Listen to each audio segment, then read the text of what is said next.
大怪盗アルセーヌ・ルパンが残した不思議な宝物ルパンコレクションがギャングラーに奪われた。失ったものを取り戻すために戦う怪盗、世界の平和を守るために戦う警察、君はどっちを応援する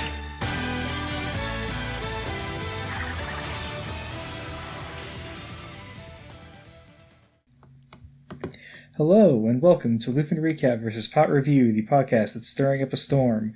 I am your host, Lukamasi, and with me is my co-host, Fefner Masamune. I cannot possibly flip into the scene because I can't really do flips, but pretend I just did. And today we are talking about episode 20 of Lupot. But before we get to that, it's been 5 episodes. So we're going to go through our rankings again. Normally we include this episode, and we still do, but we're not talking about the newest... We're not ranking the newest Ranger yet. Yes, it would be unfair. We're going to give everybody one more chance. I was about to say, like, what do you mean unfair? But you mean unfair for everyone else. I got it. Alright, we'll probably have different lists this time, because I think I shook it up. I also did a couple of things that I was, like, waffling on just because, Fefner probably didn't do this. Oh, man. Alright, start us off. Alright. Number 6. Umika. No. Impossible. There's no way you would have done that. Number 6 is still Toma. Mm-hmm. I think we mentioned last time his episode of that batch sort of cemented that even in his own episodes, he's not the most interesting character. And it super got cemented in his episode this batch. Yeah. He turns into a Ganglar, and Kairi has the more interesting character development. Yep. Sorry, Tuma, but I guess... I don't want to say he's the most emotionally mature of the Lupin, but, like... I guess he's the adult, and he's sort of fine outside of his, whole problem of having a dead fiancé. Yeah. Other than that, he sort of has his shit together. Mm-hmm. And number 5, surprising even me, is Kairi. I know I said that Saki was staying at the bottom, and now he's slowly rising back up, but I know. Don't worry. He will fall eventually. So Kairi did have quite a bit of development during this time, but I don't know, something about this batch of episodes made me like the other characters more. And even though like his meeting with Good Striker was really good, it sort of felt more like a Good Striker thing than a Kairi thing. Like, Kairi does grow and develop, but Good Striker is the one that learned from that. Mm-hmm. Alright, and then number 4 is Sakia. Yeah, you saw the last episode. You know why Saki is at number 4. Honestly, he's here for his room alone. Yep. If he didn't have that room. Number 3, I have put Umika. Committing grievous blasphemy. Again, the Power Rangers have just had a really good showing this batch and the previous batch, so they kind of get pushed up. And I really don't want to put Umika down this much, but I feel like I'm never going to have the opportunity again. But number 2 is Tsukasa, who didn't get her like spotlight episode, but is still just a really good character. And like even in other people's spotlight episodes, she's still an important part of the thing. And number 1 is Keiichiro. I'm so upset that number 1 is a cop. All right, moment of Twice truth. in a row. Don't worry, we are a bit different. So, number 6, of course, is still Tuma. Same reasons, he's just sort of there. Unfortunate. Now, I was debating this a little bit, but Kairi's also my number 5. God damn it. Well, here's the thing. I flipped him back and forth between number 4 just because, like, I actually do think he's been, like, developing slowly. I feel like he's been a lot more empathetic these past few episodes, which I think has just been really interesting. But I also figured you put him up higher, so I kept him low. Now, I fucking hate that this part of the podcast has turned into fourth dimensional chess. Now, here's the shocker on my end. Number 4, Tsukasa. because while I do appreciate her just overall attitude towards everything, and she's always just a good moral centering, she's also not had any like huge moments. She's been a little bit more behind the scenes these last few episodes. Number 3 is Sakya, because now that we're away from episode 11, he's actually had a good episode in which he stood up for himself, and we get to see that, he does care more about people than just the title of his job, which, I feel like all the Pat Rangers have to a certain extent, but, like, he outwardly shows it and has an entire episode about it. Plus, his episode also got Hilltop to have a good moment, too, so I appreciate that. Yeah, for Sakya, it's like his driving force. Mm-hmm. Like, it is the reason. Also, in that episode, we finally got to learn his catchphrase. Life is like bicycle. Life is like bicycle. So number 2 is Kaichiro, because honestly, still going pretty strong from when he was number 1 last time. He's just a pretty solid character overall, and, I appreciate that he still has some silly, angry moments, but overall he's just, he's a good person. And number 1 is Umika, even though she hasn't had, like, any super good moments. I think in a manner similar to Kairi, she's sort of, like, had this slow development where she has a really interesting place of she will work with the cops when necessary, but also she's very clearly not a huge fan of them. I feel like there was something I wanted to mention last episode, but then I figured I'd mention it later, but now I don't, just about the general way she acts, but maybe I'll remember that at some point when it becomes more relevant. But yeah, just the usual Umika's super upbeat, and just the fact that she's probably the most level-headed Lupin Ranger, despite how she acts in a fight.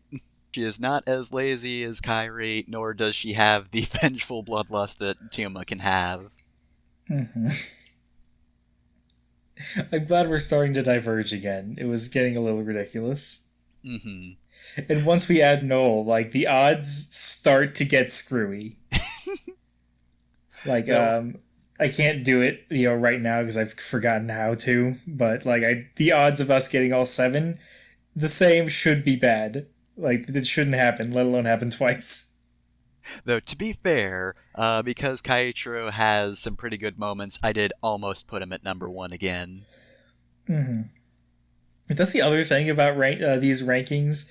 It's like, alright, here are your 6 children, choose. Yeah. It's like, alright, well, not Toma. Saki gets on my nerves. How's he been this past week? He's been fine, alright, he moves up. Although I am worried that as we get towards the end, like, it will start to solidify, because I'm already doing things where, like, I'm thinking, well, I'll just do this so I have a different list. Because honestly, my feelings on a lot of them aren't so different that a ranking really makes sense. Like, Toma's at the bottom, Saki is above that, and then the other 4 are like, well, you can put them wherever. But enough talk about rankings specifically and rankings in general. Let's move on to the episode. Alright, episode 20, The New Thief is an Officer, and yes, this time, we do have the same title, so I don't need to ask anymore. It's kinda sad if you think about it. Oh well. Today, we begin with someone saying goodbye to Paris as a train is rotated around. A cloaked figure walks into view, proclaiming that he's off to the chaos of Japan. He boards the train and gets into position.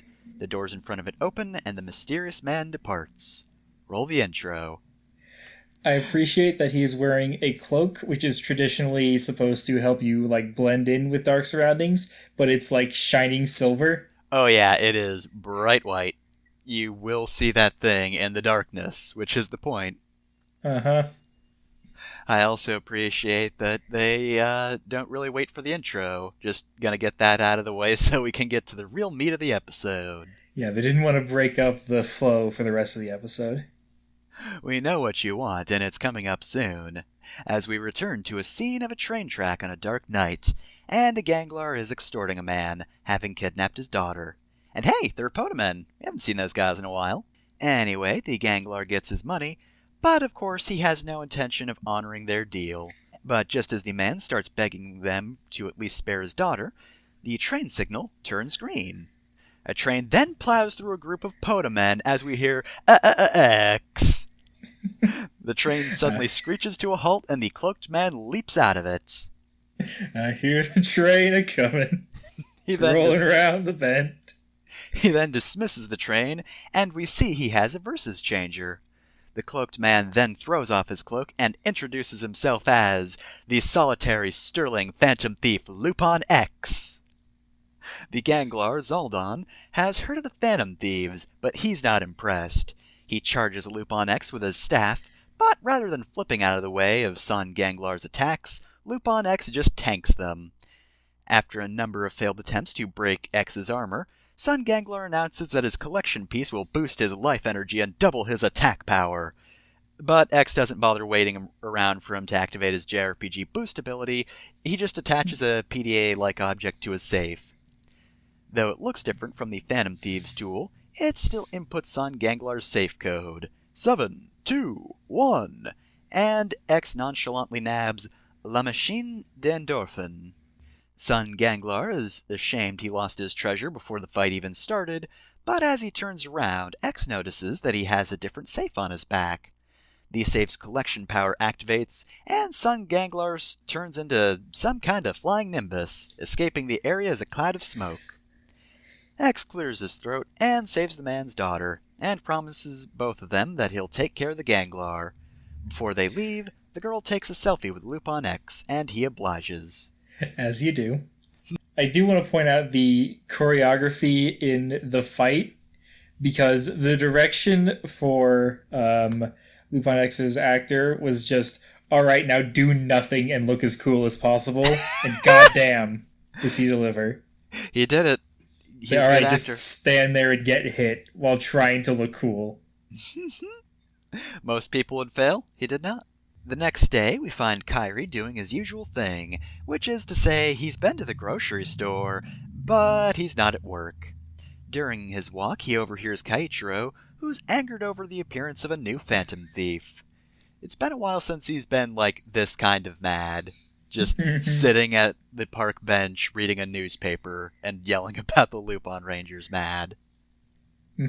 I do kind of miss it, even though I do appreciate that they try not to make him, actually legitimately angry and dangerous. Yeah, I'm glad that he has more to his character than mad. But from time to time, you do just want him to yell, damn you, Lupin Rangers. Mm-hmm. And this is a good time for that, because, this has to be, the last thing he expected was even more Phantom Thieves.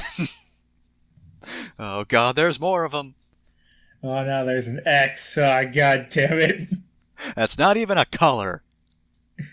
Kairi, who would know a thing or two about the Phantom Thieves, is just as confused, so he goes over to Kaichiro and steals his newspaper. Kaichiro's angry because there's a new thief, and Kairi's angry because there definitely isn't. Kaichiro then looks back at his stolen paper and notices that there's another Ganglar on the loose, and so he storms off to work. Kairi wonders out loud who Lupin X could be, and strangely enough, he gets an answer. A man waves at him from the table across a courtyard, and gives him a smile. Kairi's confused, so to prove that he's a phantom thief, the man proceeds to do several flips in a row, the first one of which is over a table. Okay, I gotta do my two jokes. The first joke, hey, I'm Noel, bet you can't do this! And also, so let's say some Ganglar's dissing your fly girl. You just give him one of these. That's it, that's Noel. Kairi still looks doubtful, but the man insists he's Lupin X. And to prove his point further, the man reveals that he's stolen the phones of everyone in the immediate area, including Kairi's. He returns them all, though, And just as he finishes handing them back out, Kaiichiro grabs his hand and cuffs him. Finally, something goes right for Keiichiro. And on that day, Lupin X learned that you can't say Phantom Thief anywhere in the city without Kaiichiro hearing it. Which is why I'm surprised he hasn't honed in on the Juror Trio yet, given how much they talk about it. I'm Maybe pretty sure Kogure can hide them.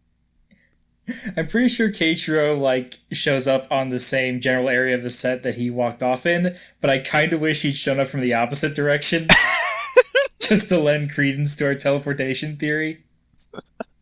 Speaking of tiny nitpicks leading to ridiculous theories, I saw somebody on Tumblr pointing out how Noel doing all of those flips, he didn't get anywhere close to anyone he stole a phone from, which means he had to have stolen all those phones before he did the flips. Including Kairi's. I don't know which version I like more. They're both great. I know, because the idea of him doing it mid-flip is fucking ridiculous. But the idea of him preparing to do it, because what if one of them had left? What are you going to do then, Noel? He would have been charged for robbery. Anyway, everybody's confused because the police may have just arrested a Phantom Thief for the first time. Kairi wonders what the man's deal was, but as he looks back at his cell phone, he sees that a calling card has been placed on it, and it says, "I've been waiting to meet you, Lupin Red. I'll give you a wonderful present next time." And it's signed by the Phantom Thief Lupin X. At Police HQ, Director Hilltop has arrived for the morning, but Jim's the only one in the office. Jim tells him that the rest of the cops are in the interrogation room because Kaiichiro has already arrested Lupin X. We then cut to Jour as the Phantom Thieves are worried about this new guy who knows their identity. Not only does he know, but he's also been arrested, meaning they could be in danger if he talks. I like how quickly this progresses from not knowing about another Phantom Thief to another Phantom Thief exists, he knows us, and he's been arrested. This went from not on their radar to the biggest fucking problem in 10 minutes. Umika fears the worst and prepares her luggage immediately in case they need to flee. Tuma, however, suggests they break into the Police HQ. We then return to Police HQ, where the interrogation is already in progress. Tsukasa asks the man his name, and he answers. His name is Takeo Noel, but you can just call him Noel if you'd like. And to the police's confusion, he continues. He's 26 years old, blood type B, and his favorite food is escargot. Because he's French. Yeah, he's French, you see. Do you get it? Tsukasa wonders if he's serious, but Noel assures her that he is. After that, he continues, and I quote, "The four of us will soon be bathed in the warm glow of friendship like a sunny afternoon." And as he says this, we see a vision of the cops having a picnic in the park, Noel twirling around them, before they settle down to all enjoy a nice lunch. Noel rules. This, of course, angers Kaiichiro, who will never befriend a thief. And before Kaiichiro accidentally violates the law in a berserker rage, Hilltop enters and tells them to stop because he's a transfer from the Global Police's French division. We then cut to Hell, where Degranio is berating Son Ganglar. Son Ganglar is infuriated and swears he was just taken by surprise. Gauche taunts him, and he storms off, insisting that he won't let his second piece get taken. And then we cut back to HQ again, where the cops are looking over Noel's badge. Kaiichiro wonders why Noel didn't just tell them, and Noel just sits there smugly, as he does, saying that he was able to be escorted safely to the office because of him. You see, I was worried I would get lost, so I figured the best thing I could do was get arrested. Kaiichiro is about to rush him, but he's stopped by Tsukasa, who stuffs some sweets in his mouth, pacifying him instantly. I love how well that works. Noel then tells the group that he was the one to create the police's versus changers by modifying the collection. They then ask Noel why he came to Japan in the guise of a thief, no less. Noel is about to answer when Jim's alarm goes off, which means it's Ganglar time. The cops move out, and we cut to the Phantom Thieves outside. As they're about to storm Police HQ, they see Kaiichiro, Saki, and Tsukasa run out of the building to a car. Yellow wonders if they should focus on Noelle or the Ganglar. The cops are doubtlessly after, when Red sees Noelle follow the group and get into the car as well. Not a great look for him, admittedly. We then find a group of people being terrorized by Sun Ganglar and his group of Podamen. He demands that Lupin X show himself, but instead he's confronted by the cops. They prepare to Kaisatsu change, but they're stopped by Noelle, who steps forward and volunteers to take care of it. Noelle takes out his Versus Changer and uses Kaisatsu change. The usual narrator then says, X-Nize, Police Exchange, and Noelle transforms into Patron X, a golden form with less armor than your average Pat Ranger. Patron X calls himself the proudly glittering police officer, but Sun Ganglar doesn't recognize him as a cop. Apparently the X mask isn't distinct enough. We should also point out that his changer is different. It is the two train Zords combined into a gun. Yep.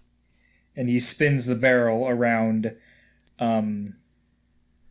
horizontally. Like, he doesn't rotate the barrel, he rotates the entire top half of the gun to change from silver to gold.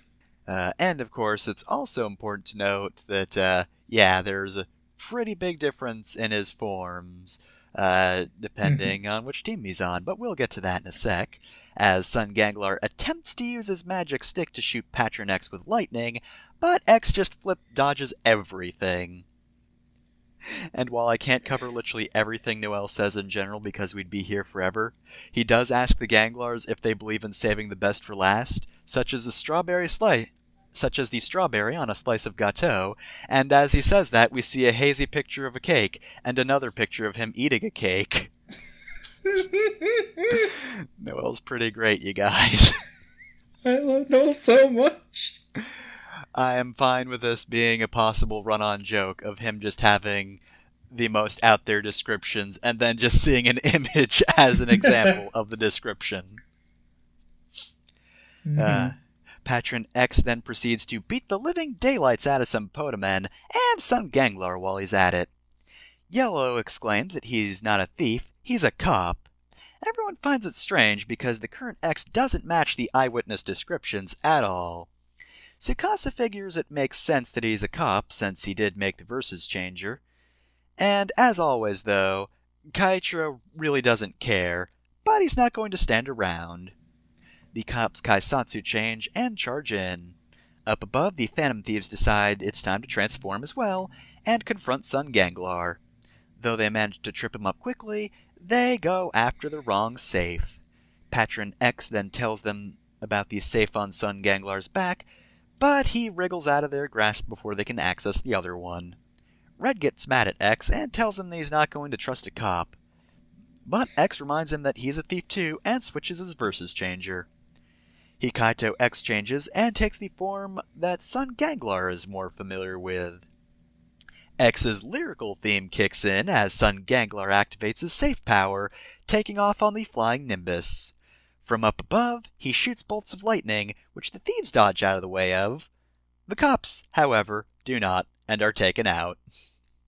However, the Lupin Rangers don't have the opportunity to do anything as they're dodging, with the exception, of course, of X.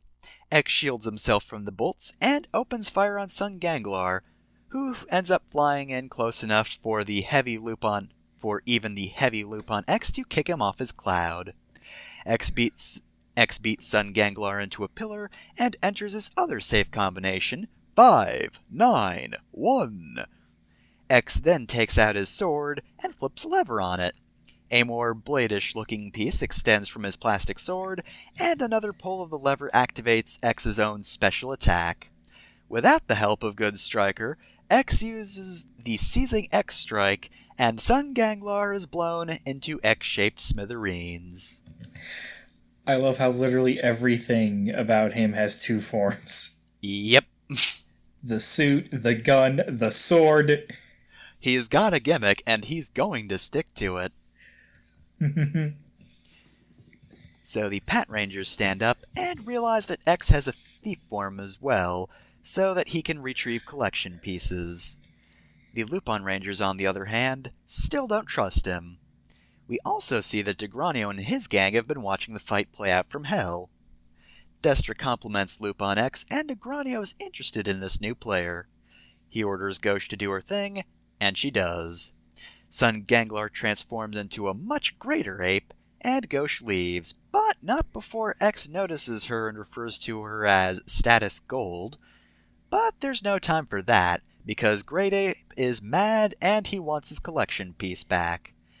X, of course, is happy to show off more of what he can do and activates his train. The train barrels into him despite the threats of tearing it in half, and the Lupin Rangers decide to activate their own Zords and follow along. Just then, Good Striker wanders in and recognizes the X train. Surprising no one, Goody recognizes Null as well because the two of them go way back. I mean, I'm honestly surprised they didn't work together from the start, but there's no way they wouldn't be friends. Good Striker is Null's godfather. And vice versa, actually. The Lupin Rangers activate their Kaiser and fight the Great Ape. As the two clash, X switches from one side of the train to the other.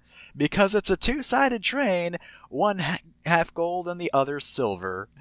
Said switch also involves him changing from Lupin X to Patron X while he's in the middle of it. But it's a little goofy. But once he's done with that process, he unhooks the train and has them charge the Great Ape separately. His car also shoots a laser, because why not? The trains reattach and X switches sides again, and as the train travels back, X throws two versus vehicles up to the Lupin Kaiser's cockpit. They're both small train cars. Fire and Thunder. We can also tell that they'll only be using Thunder for so long, because as the other two activate, we hear as fast as lightning from one, and fire from the other. So, one's clearly more Lupin-based, if you couldn't tell. Fire fucks me up because I feel like that could actually show up in a song one day. Mm-hmm. Like, no one's going to sample, like, Cyclone or anything like that, but fire could actually happen, and I don't know how I'm going to be able to handle it. I feel like there's potential for Cyclone. Probably not Blade and Scissors, though, sorry. I was going to say, if I hear Scissors, I'm not going to be able to handle it at all. Both Kaiser arms are swapped, and with their new train arms, they beat up the Great Ape and shoot him with both lightning and fire. X pulls up alongside them, and they prepare to do their special moves. The Kaiser activates the Good Striker, burn him to a crisp fire, and X uses the X Gatling Strike. Basically, Great Ape gets shot by 3 differently colored lasers. It's kind of cool, but not quite as stylish as some of the Kaiser's earlier finishing moves. Yeah, as much as I appreciate them using the individual Zords to fight before moving on to the Kaiser forms, this is kind of the worst example of this so far. Mm-hmm. Because it's a train. And trains are cool, but they're not like combat vehicles. It's hard to make that kind of sequence, like, cool. It just... Mm-hmm. It's goofy and not in a way that's as fun as the other goofy stuff. It's a shame that they can't change out the legs, because the trains would be perfect for that. Because imagine being giant, but then a giant robot just comes skating in on a pair of trains and punches you in the face. That would roll. Yep. But anyway, Great Ape explodes, meaning he'll be 10 times stronger if he ever comes back. He probably won't, though. Once the battle is finished, X takes back both of the Versus vehicles, somehow, and leaves. As the Pat Rangers watch him leave, Ichigo is furious that Noel helped the thieves. Sango believes that he may be helping the investigation by infiltrating the thieves, but that remains to be seen for sure. Back at Jure, the group takes Goody and asks him what Noel's deal even is. But as they enter the restaurant, Noel is filling in for Kogure today because he's just sitting there and drinking tea. Kyrie and the group look uncomfortable, but Noel tells them that he's been waiting for them. It doesn't seem to change their moods at all. End of course episode. not. Of course that doesn't put them at ease. All right, so Even if that was someone like they wanted to see, that would... I hate characters in fiction that think that this is okay. all right, so starting off, let's talk about the Ganglar. All right. My only notes are Goku, I guess. He's all right. He's pretty obviously based off of Sun Wukong, who Goku was based off of initially, and then very quickly became nothing like. Yes, but now anytime Sun Wukong comes up in any fiction, that's a Goku. Yeah, he has enough like superficial similarities that anytime there's a Wukong, it's gonna be a Goku. But it's a shame that he didn't have a human form, because if he did, he'd have enough forms for me to do a Super Saiyan 3 joke. What you're seeing right now is my human state. This is a Ganglar. And this is a Ganglar who's used a collection piece. This is to go, hey, what are you doing? Stop. But yeah, interesting that he's like the first not super important Ganglar who's had 2 safes, given he's introduced in the Noel episode. Noel, also notable for having 2 of everything. So yeah, if it wasn't for Noel, that would be kind of weird, because otherwise he doesn't really seem important enough to have 2 safes, even as like a minor Ganglar, so of course he's not going to be as important as Destra. Well, I guess it's just, I don't know, to be expected that sometimes a Ganglar is going to have 2 safes. Yeah, so it's... Like, the show is leaving it up to, so far, leaving it up to interpretation of if these safes are, like, how much control they have over the number of safes. Yeah. So like, maybe this guy just got lucky. But yeah, it makes sense thematically, even though I would have thought, like, the first Ganglar to have 2 safes that's not Destra would take, like, a lot longer to beat, maybe even be a 2-parter, but yeah.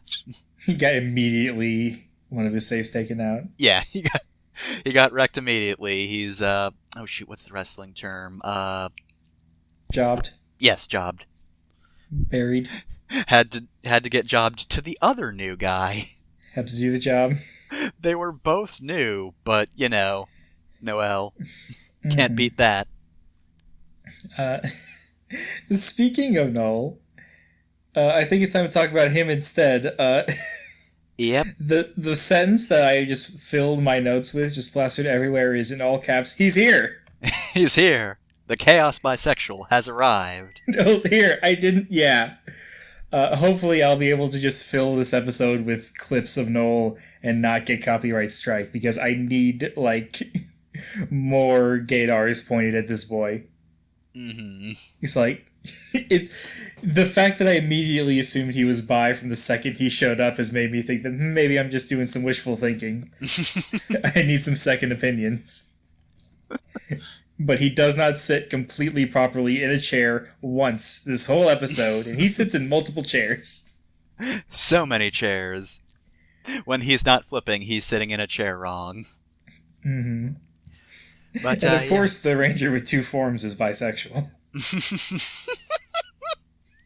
There you go. Solid evidence. Take that. So I guess we can talk about his forms, because there's something kind of weird about them in that the thief form is more like the police, and the police form is more like the thieves. Yep, he's very armored in his Lupin form, and very lightweight in his Pat Ranger form. And I like that because it leads to like very different looking uniforms. Yeah, I actually really like his gold uniform. That just looks cool. Yeah, he. I've heard some people say he looks like a private detective. Yeah, I don't know if that's exactly what I was thinking, but yeah, he's not got the same police uniform, but like it is You get that feeling from it. Right. And to even it out, I've heard people say that Lupin X would be like an expert brought in for a heist, like a demolitions expert. Like not part of the normal team, but you need some muscle every once in a while. Yep. I think they just switched the powers around to make it cool. Yeah. The Lupin one is a little more of a stretch. But that does kind of fit because, like, either way, he fits a niche in both teams that's, not filled in because one is very clearly more acrobatic and one is very clearly more defensive and forceful. Yeah. And he kind of needs to have some sort of tactical reason to be on the teams because nobody likes him. Yeah, pretty much. He starts out on the wrong foot with everyone, which is probably why he's flipping around constantly. He can't keep one foot on the ground. Oh, I love this so much of just Noel wants to be friends with everyone. He's immediately like, I guess you could read his card as being like aloof and cool, but I sort of just read it as genuinely like, you're super cool, Red, I want to meet you. Yeah. You're so great. And then when he meets the cops, like, we're going to be best friends, we're going to have picnics together. Yep. He just wants to hang out and be friends, and no one likes him. Yep, for that exact reason. Uh-huh. You're too friendly with everyone. We're supposed to be rival teams. Get with the picture. This is why it makes perfect sense for Good Striker to like him. Yep, exactly. Good Striker wanders in, and so does Noel. Mm-hmm. So I guess we can talk about the fact that this disaster bisexual is apparently a genius inventor. Mm-hmm. So if he made the VS changers, I guess that means that, unfortunately, Arsene Lupin could not transform into a ranger. Well, he only admitted to making the cop ones, which I think makes more sense, because before I was like, why would Lupin make the Pat Rangers? Yeah, Seems I guess we have an answer for that. Yeah, so we don't, maybe Noel also made the Lupin Rangers versus changers as well, but right. Either way, though. I guess it's possible that Noel just changed the VS changers, and before they were just changers. No VS. Before it was just a team of thieves. It would have just been, like any other Sentai season, except they're all thief-themed this time. And that makes sense because Good Striker doesn't comment on any of the dial fighters, but I think on Crane he says, like, wait, why is there a trigger on it? Yeah. So that Noel has made the trigger machines more recently, and Good Striker doesn't recognize them. Yep. I guess there's actually a coherent plot in these episodes. I'm just here for the fights and the goofy shit.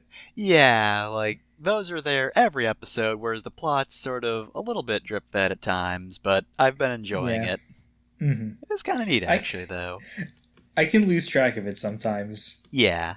So, like, there are definitely going to be points where you are more knowledgeable on this, despite the fact that I'm the one that's supposed to have watched ahead. So, a couple of other things to talk about Noel. Welcome to the Noel episode, where we just fan over Noel. I mean, this episode is definitely his. The next one will probably be... Mm-hmm.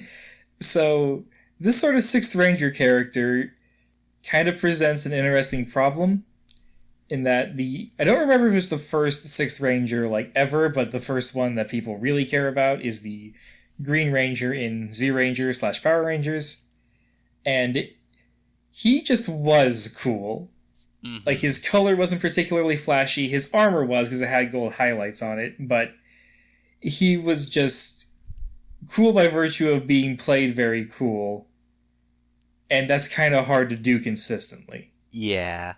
So it's easy to just give a character something special and unique about them that makes them worth being, like, the Sixth Ranger. Like, why is this character joining so important? Oh, because they're more powerful for this reason.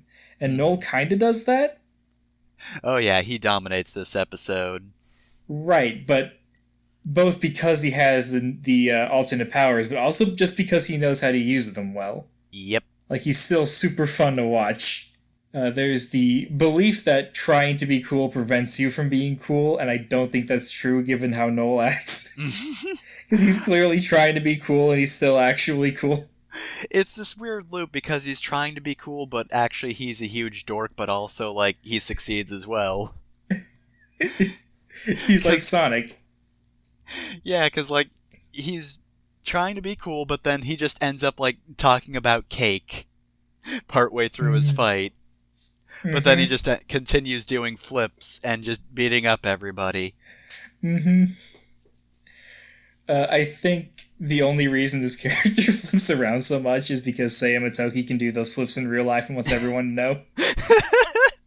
Alright, I'll join this season, but you gotta let me do flips. Just, alright, you're here to audition for the part of Noel Takao. Do you have a script? No, but check this out. Wacha! Oh god, you're hired. Just immediately. One other thing I wanted to mention about him. I was actually, like, when I was first watching this show, I actually wasn't looking forward to him. Because I'd gotten so used to and attached to the previous characters, and I knew that once Noel showed up, he was going to displace everyone for a while. And then I saw this episode, and all that kind of just vanished. Well, you were right, but... Yeah, like, please displace these characters. I need to see more of you. You can sort of fade away after a while, too, but please take over this show. Yeah. Though, to be fair, like, he didn't have to join only in episode 20. He could have been added later, and, like, the other characters would have been fine. Like, I don't think he was added because the show was getting stale or anything, which I think is good. Yeah, well... I'm not sure exactly how much is planned ahead, but I know that certain parts are planned ahead because, like, this has a toy line that accompanies it, and the VS changers say different things based on which toy that you put in. Yeah. So it has to have all of the, new Zords and forms put into it before episode 1 is ever filmed and released. Yeah, so they knew about Noel. So Noel was always going to be added. I don't know if, like, they could or even would have changed around the episode he was introduced. I'm not sure how much they're allowed to change week to week, but I think that this show is pretty well paced. Yeah. It's not like... It's no Avatar The Last Airbender, which is perfectly paced in every way, but it does well for what it is. Yeah. And we're only, like, halfway through, about? Because... we're a little under halfway. Yeah, so... There are either 51 or 52 episodes. I can't remember. And we're at episode 20. Wow, we're at episode 20, huh? I never thought we'd make it. I thought this was going to die at episode 5. We rule. We're the best around. I'm never going to keep us down. That's also Noel's theme. Noel's theme is just every ridiculous, cheesy song you could possibly be at once. Yep. But it is also, of course, canonically X, X, X, and I don't know Japanese, so I don't remember the rest of the song, but I definitely remember that power. But yeah, in terms of Noel, I've more or less said everything I want to say, except I do appreciate the fact that, like, he's kind of a combination of, like, both groups to the extent of, like, he's about as, like, sort of honest as the cops because he's very straightforward, but also, like Kogure, it seems like there's something he's not telling everyone, even if he's, otherwise pretty straightforward and honest, and also doesn't wear a mask either. In the previews for the next episode, I believe we see his thief between disguise, I guess. Yeah, the thief disguise. And he's not disguised, like, at all. He's got a costume, he does not have a mask. He is easier to spot in that costume. Yes. If I saw Seiya Matoki walk down the street in street clothes, I guess I could recognize that guy. I see him in that suit, like, I'm gonna know that guy. Yep. I will remember that motherfucker. I can't wait for next episode for for it to be like, all right, the Lupin Rangers are here. Yeah, so am I. Oh, God, yeah, and it's Lupin X. He's also here. Backflipping into the scene. Hello, I'm also here. Red's just burying his face in his hands. What I really need to see is Kyrie tries to do a flip and hurts himself. I can do one half of a flip and then wreck my shit right there on the sidewalk. You think you're hot shit, Noel? Well, I could do those too. And then just like hard cut to an ambulance. Alright, so... If any of you tell Keishiro about this, you're dead. Noel definitely tells Kaiichiro. Immediately, he's in the break room, not break room, the lobby of the hospital telling Keishiro. Alright, so in terms of predictions, though, I'm pretty sure Noel's got to be related to Lupin somehow. The way Good Striker greets him, it's more like a close friend, so I don't know if he's, actually part of the line, but just the fact that he's also able to fix the collection pieces, and also the fact that he introduces himself like Kogure at the end. Yeah. So, you thinking more cousin or grandson? I feel like it might be cousin, yeah. At least from the info we have at the moment. Supposedly, Good Striker will tell them more about Noel in the next episode, but yeah. So he's part of the Lupin clan, but not like a particularly important member. I don't know if I want to say unimportant. I feel Well, like... not traditionally important. Kogure has technically disowned him, but... Like, there's a reason that in the Fire Emblem games that have generational stuff, you play as the character's children and not their cousins. Or nephews or nieces, you know? Yeah. Like, it's not, fantasy important. Yes. But yeah, I think he's related there. And also, I'm wondering why he referred to Gauche as, what was it, the golden... I remember it as Status Gold. Status Gold, yeah. That's a weird thing to just say. I don't know if that means she's somehow related to the cops somehow. Or, I don't know, just... Do you remember the color of Gauche's safe? I think, yeah, that one was gold, right? Yeah. Okay. And he called the Ganglar with 2 safes a status double.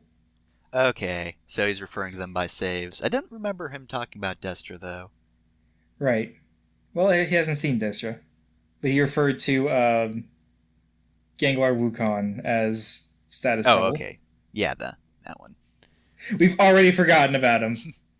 Yes, I didn't talk about... Yeah, I must have missed him referring to him as that.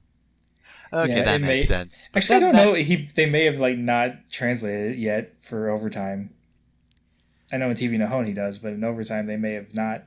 Alright, so I guess then the question would instead be, how does he know about her already? Why are the cops aware of that information? Well, specifically the French cops. Not the Lupins. What does status gold even mean? 2 safes is 2 safes, but what does a gold safe mean? It means she's part of Passione. I remember when Pesci's partner almost died, and then Go showed up on the train and brought him back to life, and he just kicked the train over. Okay, anyways. That's it for predictions. And that should probably be it for this episode. Yep. I feel like we could talk forever about Noel, but it would mostly just be in circles of how great he is. Yep. So instead, we're just gonna go off and watch another episode with him. Yeah. And so should you, honestly. But before that next episode comes out, if you want to follow us on Twitter, we are at LRVSPR. Fefner is at Fefner Masamune. You can email us at LupinRecap@PatReview@gmail.com.